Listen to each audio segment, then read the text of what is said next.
Leo, Sun, Moon, Rising, Venus sign. Sana po ay nasa mabuti kayong kalagayan. My name is Suzy and welcome back po sa Star Tarot.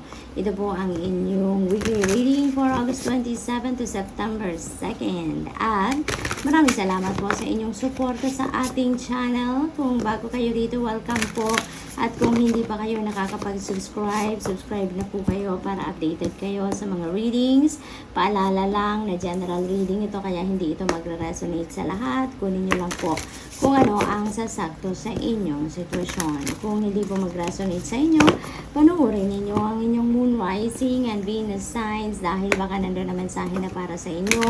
And of course, maaari pa rin ninyong i-claim lahat po ng positive energies na mapipick up ninyo sa reading na to. At maaari din po ninyong isulat yan sa comment section po sa baba ng video. Thank you. Tignan natin kung ano ang ganap for Leo.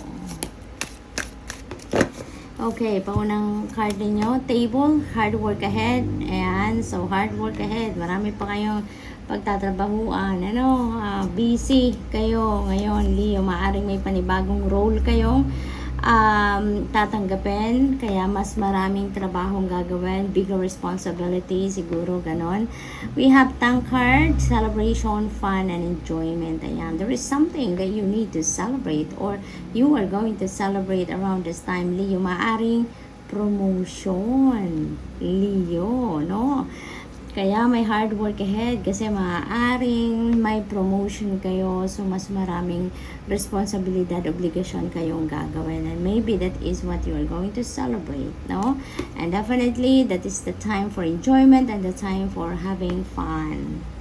What else for Leo? We have younger woman, dealings or relationship with a younger woman. So that could be anyone sa buhay ninyo. No, maaaring katrabaho ninyo, maaaring bagong sekretarya ninyo, Leo. Maaaring ganon, maaaring din na yan ay kapatid ninyo or kamag-anak, kaibigan. It could be anyone, that you are going to deal with around this time. So Leo, what else?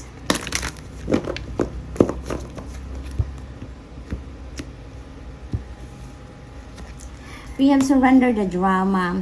Ayan. So, ito, iwas kayo, Leo, sa mga Marisol, Marites, so that you won't be dragged into their dramas. No matter how emotionally charged the situation, remain calm and don't contribute to the drama. Sikapin ninyo na wala kayong i-comment, sikapin ninyo na wala kayong sasabihin na para hindi kayo mapasali sa conversation. Staying centered will help resolve the issue more quickly. Kaya focus lang kayo sa sarili ninyo. Focus on what you are doing at as much as possible, iwasan ninyo ang masabit sa drama sa buhay ng iba. Kung kaya ninyong iwasan. Surrender unhealthy relationship. Now is the time for you to let go. Those toxic relationships or yung mga relasyon na kung sa pakiramdam ninyo yung parang hindi na kayo binavalue ng person ninyo, it's already a red flag, diba? Kung nararamdaman ninyo hindi na kayo importante, kung nararamdaman ninyo na parang nanlalamig na sa inyo, that is a red flag. There is something to talk about. Or, you may consider leaving the relationship. So, depende sa inyong sitwasyon. Pag-isipan ninyong mabuti, weigh things out dahil kayo ang nandyan sa relationship. But, kung nararamdaman ninyong hindi na kayo mahalaga talaga, ay nako, talagang wag na kayo magdalawang isip. It's about time na to let go, at tandaan ninyo na you deserve to be treasured by others and to be surrounded by positive people. You deserve love, you deserve respect, you deserve to be loved. Ayan. So kung unhealthy na ang dating sa inyo ng inyong relationship, alam niyo na kung ano ang dapat ninyong gawin. Surrender fear. Ayan. Let go of the fearful stories you are telling yourself. Stay in the moment. Focus on solutions and celebrate every baby step forward. Ayan. Huwag kayong mag-hold back, Huwag kayong mag-hold back sa kung ano man ang gusto ninyong gawin. kung ano man yung gusto ninyong ma-achieve, ano yung gusto ninyong ma-accomplish sa buhay ninyo. Don't hold back. Don't allow fear to prevent you from reaching your goals, from reaching the stars, diba? And be successful, Leo. So, tignan natin kung ano pa ang ganap.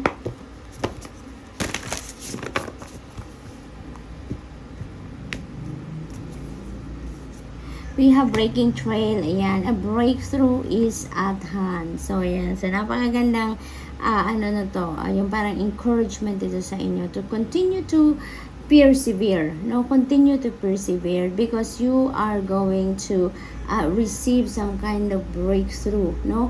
Na talagang makakatulong sa inyo para malampasan ninyo ang mga challenges, para masolve na ninyo ang mga problema, yung mga ganon, no?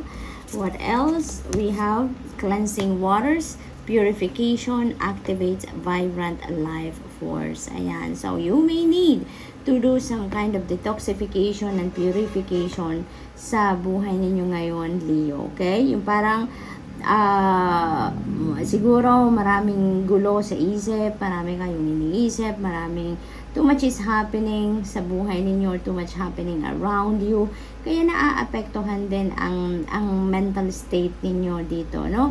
Kaya kalma, no? Kalma muna, step back a little from what is causing you stress. Kalma muna at step back from whatever is giving you headache, 'di ba? Umano muna kayo, mag-step back muna kayo ng konti. Temporarily lang naman at mag-relax kayo, okay? Try to relax your body, your mind, rest, no? Dahil kailangan ninyo yan. Mag-purify kayo, mag-detoxify kayo, mag-meditate kayo so that release kayo ng tension, ng stress, makapag-release kayo ng mga mga thoughts, feelings, and emotions na not necessary para sa sarili ninyo, para sa buhay ninyo, Leo, okay? So, it's about time to let go things, people, situation, thoughts, and feelings that are not serving your highest good, no? Cleanse. I-cleanse ninyo ang sarili ninyo, no, Leo? Kailangan ninyo yan para makapag-focus kayo sa kung ano man ang kailangan na ninyong pag-focusan, kung anong kailangan ng atensyon, no? Ng mga parte ng buhay ninyo na nangangailangan ng iyong atensyon, okay? Oh my God, infinite abundance. Abundance is pouring into your life. And you know what, Leo, abundance is not limited to financial abundance. This could be abundance in everything, no? Maaring abundance yan sa pera, abundance sa love, abundance sa energy, abundance of time. It could be anything. And you know what? Sinasabi nito na abundance is pouring into your life. Maaring the abundance of the universe is coming towards you talaga, Leo. So, open arms, buksan nyo na ang inyong mga kamay, ibukas nyo na ang inyong sarili, at maghanda na kayo sa pag-receive ng infinite abundance na to because you never know kung anong ipapadala sa iyo ng Divine Universe dito. Align your energies, align your thoughts, your feelings, and emotions with this infinite abundance energy para ito talaga ang dumating sa inyo. Napakahalaga, no? It is extremely significant for you, Leo, now na mag-cleanse kayo, mag-purify and detoxify kayo ng sarili ninyo, ng buhay ninyo. It's because maybe yan ang mga maaaring mag-block dito sa infinite abundance na naparating sa inyo. So, tanggalin nyo na yan. Negativity in your energy field, let them go. Okay? Lahat, anything and everything that doesn't serve your highest good, let them go, Leo, because those are blockages, no? Para dyan sa infinite abundance na parating.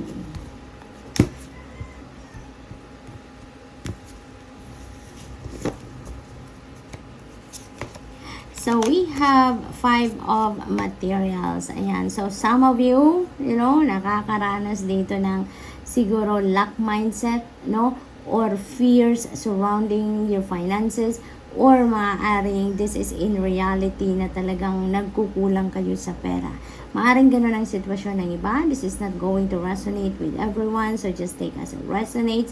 But for those, no, na nakakaramdam talaga ng scarcity, ng lack in money talaga, you know what? Huwag kayong mag-alala. Tanggalin nyo na yan, yung nararamdaman ninyong kaba, takot, scarcity, and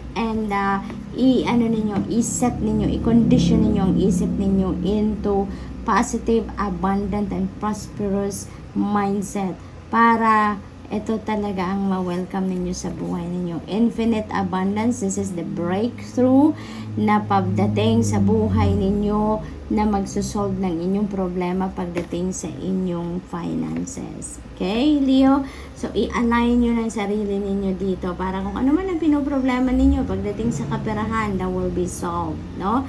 Diba? Meron tayong breaking trail, breakthrough is at hand.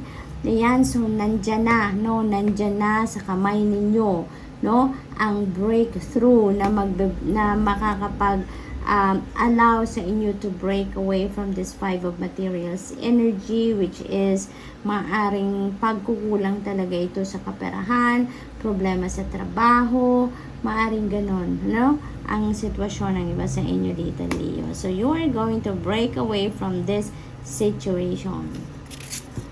We have the Priestess. Ayan. So, maybe there are choices na pinagpipilian ng iba sa inyo dito. Maaring this is a decision that you need to make right now, no? And there are two options, no, na pinagpipilian ninyo. You are weighing things up, no? Ngayon, kung ano ang pipiliin ninyo. So, listen to your intuition. Yun ang advice ni Priestess sa inyo. In times na gulong-gulong isip ninyo, hindi kayo makapag-isip ng diretso, no, dahil nalilito kayo, always check in with your intuition dahil it will always lead you to the right direction. It will always lead you to the right decision. Okay? Leo, so tignan natin kung ano pa ang ganap. We have the Hierophant. Ayan, maybe ang iba sa inyo, you know, naghihingi ng advice sa mga experienced na tao. Maaring meron kayong sitwasyon that could be related to relationships, no, that could be related to finances. Kasi yun ang pinakamabigat na napipick up ko dito na mga sitwasyon na pinagtutuunan ng pansin ng iba sa inyo dito, Leo. So, maybe related to kaperahan, related to relationships, maybe ang iba sa inyo yun ang pinoproblema or yun ang areas ng buhay ninyo na mabigat para sa inyo dalhin sa ngayon. May mga decision kayong kailangan sigurong gawin, no, linked to those areas of life. Kaya maybe some of you are looking for someone na mahihingian ninyo ng advice, mahihingian ninyo ng opinion, mahihingian ninyo ng input. Kaya maaaring nagkakausap kayo dito ng mga spiritual person, spiritual guide, maganon, that you know that they can help you enlighten your mind or, you know, matulungan kayo na makapag-isip ng tama kung ano ang desisyon na dapat ninyong gawin. So, yun ang aking napipick up dito for some of you. So, Leo, that's all I have for you for the week. I hope nakatulong ang mga mensaheng ito in some way. Thank you for watching. Love and light. Namaste.